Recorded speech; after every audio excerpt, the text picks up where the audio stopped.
We're recording live from Jeff's apartment. Welcome back to His and Hers podcast, episode 4, where we talk about our perspectives on love, relationships, friendships, and career, but from a Gen Z perspective. My name is Sarah. My name is Jeff. And again, I guess we're doing we're trying to keep our formal intro going. So I should say this podcast is completely unfiltered. Yeah. We're not cutting anything out. Everything you see and watch is live and in the moment. No editing done. Mm-hmm. We basically press reports, start talking, end it, and upload it to YouTube, Spotify, Apple Podcasts, everywhere you get your podcast. So completely raw and unfiltered. Yeah, and there are some awkward pauses, like the one you just experienced, because we can't be bothered to edit anything, and that's how we keep it raw. Keeps it real, guys. Keeps it real for you. Anyways, today we are talking about meeting friends, and I feel like this is a very controversial topic as well, because I have a lot of opinions, experiences, trauma from this area of meeting my boyfriend's friends. I am straight, by the way, so I've only had boyfriends, and he is also straight, so he's only had girlfriends, but just giving some context there. How has your experience been meeting friends? Let's start with your previous relationships, and then my friends. Previous relationships, it's never, I just think, given the way I grew up in my background, we both grew up, as we mentioned on the pod, and like in the international sort of background, going to international schools, and I think that comes with a lot of like people coming and going in your life, and a lot of change. Right. So I think, given that, I was always very used to having to meet new people and connect with new people. I was used to people not leaving me, but like leaving my right. life, coming into my life, and I think because of that, it's never really been a big drama for me, meeting new people. Yeah, you're very sociable. Like, you're very agreeable, but that's not to be confused with him not having strong opinions, because he does. And he is like, you're quite confrontational, I think. I personally think. Yeah, I think. Well, yeah, I think I can be. I think I'm confrontational with people I care about more than people I don't care about. Right. So like if it's someone I know I'm not going to see a lot or talk to a lot, I'm not going to bother like arguing with their opinion on something. Yeah, that's true. Because I know that like I just have to hear them spew their bullshit opinion, and then I don't have to talk to them anymore. Yeah. But like if you and I disagree about something, like he will confront me. And like I know like we have a future together, and I want that, so it's something we should talk about. Yeah, it's worth it. Some arguments are worth it, some are not. Pick your battles to win the war, as they say. Yeah.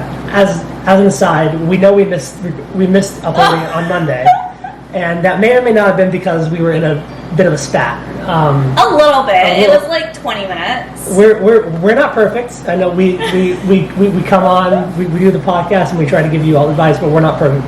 We are not perfect by any means. To the point where if we're arguing about something, we might not want to record a podcast that day. But here we are. We're all's good. We're back. Yeah. So anyway, back to meeting friends.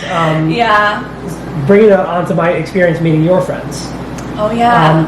First time I met your friends. Wait, pause. Can we go back to what you were saying before? So on you being confrontational, I think he's very diplomatic. So for me, I'm very confrontational, and like I almost don't care, which is not good. It's not a good mix, I will be honest, but it's very efficient for me. Whereas for him, he'll be like, I'm confrontational, but only on things that are worth it. Whereas for me, I'm still working on trying to figure out what is worth it, and I'm very worked up on everything and anything, but yet nothing. You know? It comes with age, my dear. Comes with age. He's like so much older than me. Like so much older. 17 and a half whole months. But yeah, I do think you're confrontational, but in a very diplomatic way that makes you seem like you're not confrontational. I don't think I'm confrontational with people like at the beginning. Yeah. You know? I don't feel like it's my position to like argue with people. Yeah. Until I really, really know them, because I try to think that like everybody comes at issues from their own perspective and their own lived experience. So until I understand that about you, I don't think it's fair for me to butt in and to argue that point. So Very empathetic of you. Thank you. You're welcome. I'm a bit of an empath, I think. You are. I can be. I A can major. be. So meeting your friends. Full disclosure, I was not 100% sober the first time I met your friends. We went on our first date, then, which was at like 4 o'clock in the afternoon. We had a couple drinks. Then you went to a dinner with your friends. I went to grab more drinks with my friends. Yeah. And then we met back up again at like 10 p.m. But this was not like a booty call situation, to clarify. No, it was not. Although it does sound like it, but it was not. It sounds like it, but it was not. So I thought I was just picking you up, and then we were going to go hang out at my place. Yeah. So I show up to your place, and to my great surprise, 3 or 4 of your friends, very close friends, closest friends were there with you. Yeah. And I'm not sober, and I'm like, and there's a dog, Lucky. and there's a dog, which always softens any situation, makes it easier. So I remember being like, oh my goodness, because you know how big a moment it is. You know, it's it's a big moment to meet your partner. But it's like you can only make one first impression. You can only make one first impression, and first impressions always last. Mm-hmm. So I was like, I met everybody, gave everybody a hug. I was trying to act as normal as possible in that moment. Yeah. Which I don't know how did I do from that perspective. Okay, so in my opinion, I think guys should meet my friends immediately because my friends are almost like my family. So if you don't get along with them from the start, like I'm not going to waste time with you from then on. And I learned this from previous relationships where they would meet my friend after, and I'd be like, wow, you were like really not going to mesh well with my friends. Like you're not trying. It says a lot about someone of whether or not they're going to be a good partner long term. So that's why I threw him into the fire. I think it worked out very well. So that was intentional. That was intentional. Of course it was. Duh. I'm not just before my well. I guess it was kind of intentional, but yeah. We all kind of planned out what we would ask and like how we would approach and who's going to gauge what. Yeah? It was a short 5-minute walk, but it was a very productive 5-minute walk. You did very well. You were very calm despite being not fully sober. I do think though that you hide your like tipsiness very well. Even in general, like I can't really tell when you're drunk or not. Except when he starts stuttering a lot, then I'm like, oh, he's not here. He's in a different time zone. I have a stutter at the best of times anyway. Yeah, you do. But not when you give speeches. Only in like when you're drunk or under the influence. Anyways, you did very well. They really liked you. They felt like you answered questions really well. And one thing that stuck out is like, I think Ali mentioned I really like matcha, and you were like, oh, I'll have to look up places around me that have matcha so I can like bring you some.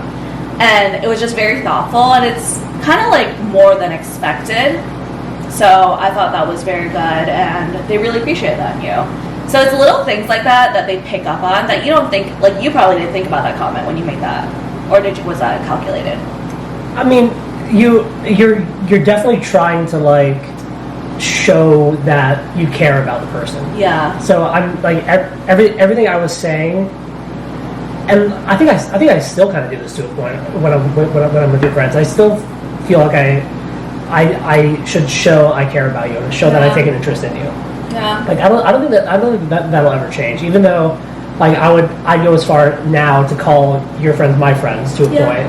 I mean, I still feel the need to always kind of display that I care about your interest and care for you, and so that'll never really change. But yes, in that moment, it was definitely like a little bit calculated on my end. Okay, interesting. New news for me. I do think you should try to impress them, but see, this is where I fucked up on. And so circling back on my experience, not as good as yours. With my friends or your past relationship? My past relationship. Okay. So your friends are great. I feel like it reflected really great things about you. Whereas for me, I would focus too much on them liking me that I didn't actually take the opportunity to almost examine if they are good people. Because friends are a really great reflection of who you're about to potentially date. And I had an ex where all of his friends, I just knew like they're just not my type of people. Some of them had opinions that I thought were extremely inappropriate and not PC and homophobic and sexist and racist, and I was just there like sitting, and I'm not one to usually accept comments like that, so that was very hard for me. But instead of noticing that and being like, oh, if your friends are like this and they feel comfortable saying this around you, what does that mean about you? Yeah. I would take it more of as like oh, I really hope you don't become like that, but I understand they're your friends, so they're separate. Friends are not that separate. I do think like you're very similar to the 5 closest people around you. I 100% agree, and I almost think that you're, especially at our age when we haven't really lived at home in a while. Like I haven't lived at home with my with my like nuclear family since I was 18, so it's been like over 7 years. I actually think your friends are a better reflection of who you are than your family sometimes. Oh, I agree. Because you spend way more time with them. Yeah, you can see like traits of why someone became like them, like who they are now because of their parents, but their personality, a lot of it comes from friends. And that's why it comes back to you, like you were still very genuine and you still are very genuine and honest and like who you are, but there's like a different side of you that you show to them because you don't want them to think you're abusive, which you're not, but especially them because they care so much about me. Like you don't, it's almost like meeting my parents. Like you don't want them to think your friends are like your family, what you say all the time, and I think you probably I don't remember this 100%, but you probably even mentioned that on our first date, like before I met them, like how close you are with your friends. So that was really important context for me, like just going into meeting them for the first time, knowing how important their opinion was to you. And I would encourage everybody, be like very early on in dating someone, it's important to be transparent about, like, because everybody thinks they're like close to their friends, but like I think some people like you are especially close to their friends, and would actually call them their family. So I think it's really important to sort of set those expectations early on, like if my friends don't like you, then this ain't gonna work out. You know? Whereas some people they have friends but they're not as close, so maybe it's not as much of a deal breaker. It is an immediate deal breaker for me. So maybe that's where I differ from a lot of people. My friends are my family, and I think being who you are and showing who you really are is going to help you in the long run, especially if you're going to date that person. Don't be like me where you think like keeping quiet and like not saying your actual opinions is going to help you out and being like they might like you in like the next 3 months, but like down the line 8 years later you are not going to want to spend time with them, and you're not going to want your kids to spend time with them. It's just a lot of things to consider at a very early start of a relationship. And a lot of those things don't change as much. People don't really change their friend groups as much as you would think. Yeah, especially like, I think especially guys, like later on in life. Like I'm 25 years old, and like I think my like core group of friends is pretty much established for the rest of my life. I think I'll probably make like 2 or 3 more like close friends in my life, but I think like the group I have now is pretty much it. So, and what do you like them? I didn't meet many of your I didn't meet many of your friends until later on in the relationship, right? Because I was also away for a whole month. Yeah, I mean, without mentioning names. Well, there was that party that your friend hosted, the pregame. So that was that one. So and he's like your closest friend. Like he's like, well, not closest, but your top 5 people in the world. Top 2, Top 2. And then there's also the board game night. And those are your like close friends of yours, but Chicago based. Like they're not like childhood friends, right? No, that's correct. So they're your close friends, but they're Chicago based. So a different time of your life that you met them. Yeah, and the board game night was an interesting one. So we went to Sarah and I went to a board game night with 2 of my really good friends from here in Chicago and their girlfriends slash fiancés. So you're like on the edge of the sorry for those watching on mobile if I was out of shot there for a second. That was a really interesting night, and I feel like that was a really important night because we were it was really the first time we went out as a couple with other couples. Oh yeah. First time we interacted as a couple with other couples. And your friends. And my friends. Yeah. And it was, I was kind of curious going into that, like how the dynamic would look in terms of us being like a relatively new couple, them both being like really established couples. Yeah. We weren't even official. We weren't official at that time yet, but we were like all but official. Yeah. So, and it was just an interesting night, I guess. I mean, I thought it went really well. Like I think like you were a trooper as always. You know, letting me beat you in Catan. The world's longest game I've ever played. Would not recommend if you have ADHD. Yeah, but it wasn't an easy setting for you because the other two couples were older than you. Oh yeah, I was much younger. I was like 4 or 5 years younger. Yeah, so you had to, and you're a very mature person as it is. Like you're mature beyond your years, but you definitely had to show that night and kind of be patient. So it was good, but that was an important night. After that, I felt very secure in like being able to bring you around. Like introducing you to people, having you out, being able to take you out of the house into public. Wow, into public, guys. I'm his little pet, but I behave well. But on that topic, in terms of why I did better this time than maybe in my past relationships, these are kind of my tips on navigating it and what you should do. Not what you should do to impress them, but what you should do when you meet your partner's friends or potential partner's friends. So number one, I was not nervous at all.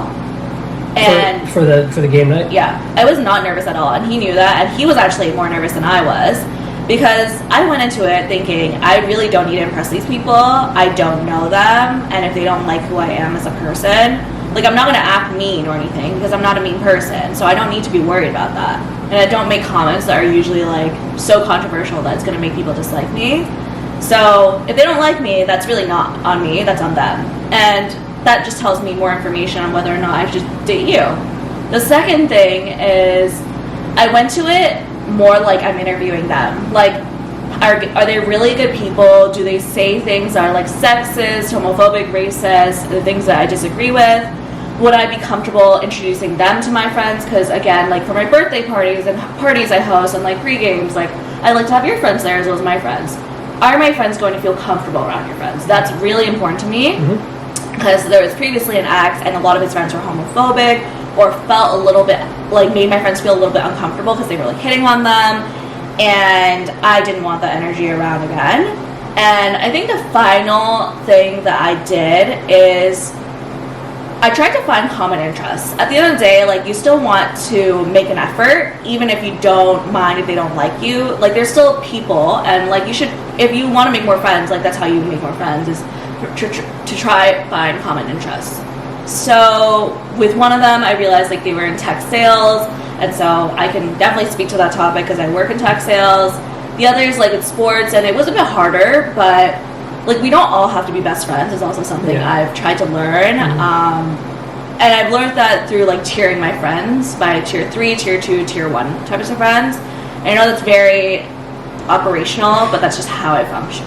So those are my 3 main tips. Very corporate.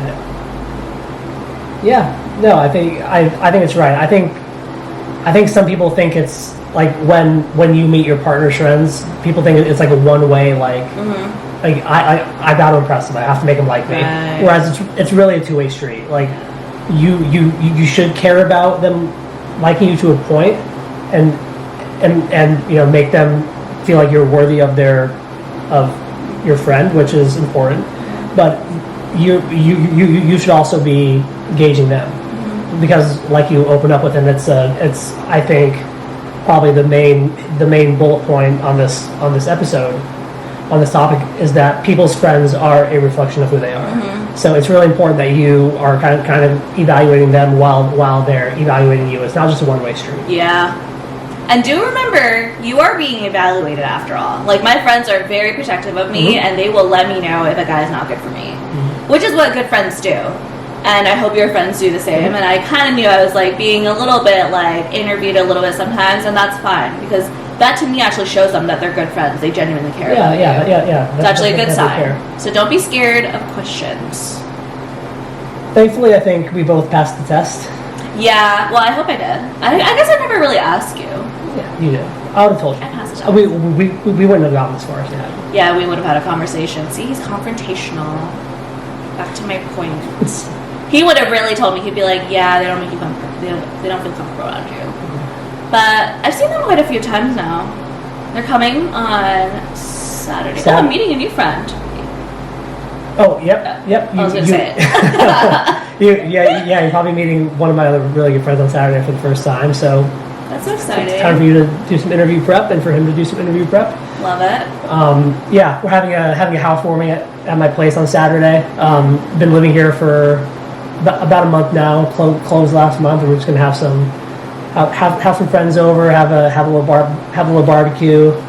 It's been rainy here in Chicago, so hopefully the weather holds off. But it should be a fun weekend. It's also your birthday weekend. It is my birthday party weekend, yes. And we have rented out a bar. But as he bought this place as a 25-year-old, isn't that so crazy? What is your number one advice? Oh, this week's question is for him. His question of the week. What is your number one piece of advice to buying a place at 25 years old? 1 minute. Go. Don't overthink it. If you feel like it's the right time and things are like lining up for you to do it, just do it.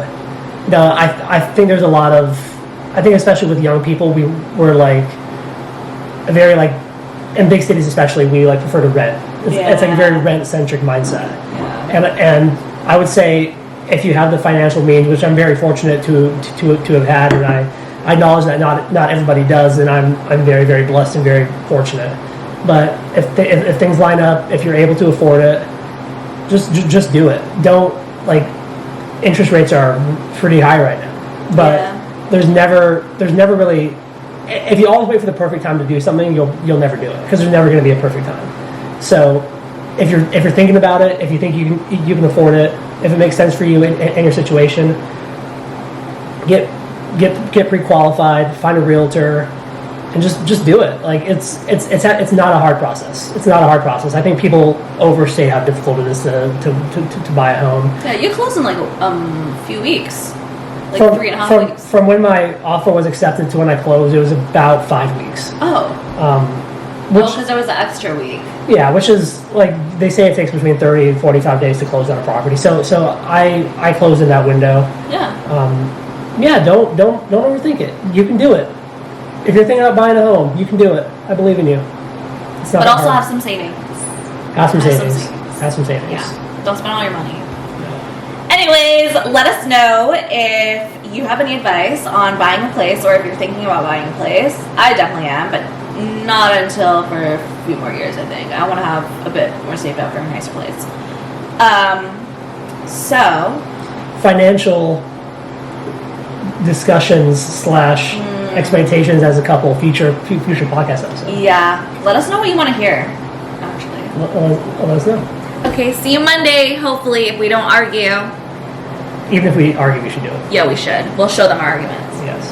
Live recording. Okay. Bye! See ya.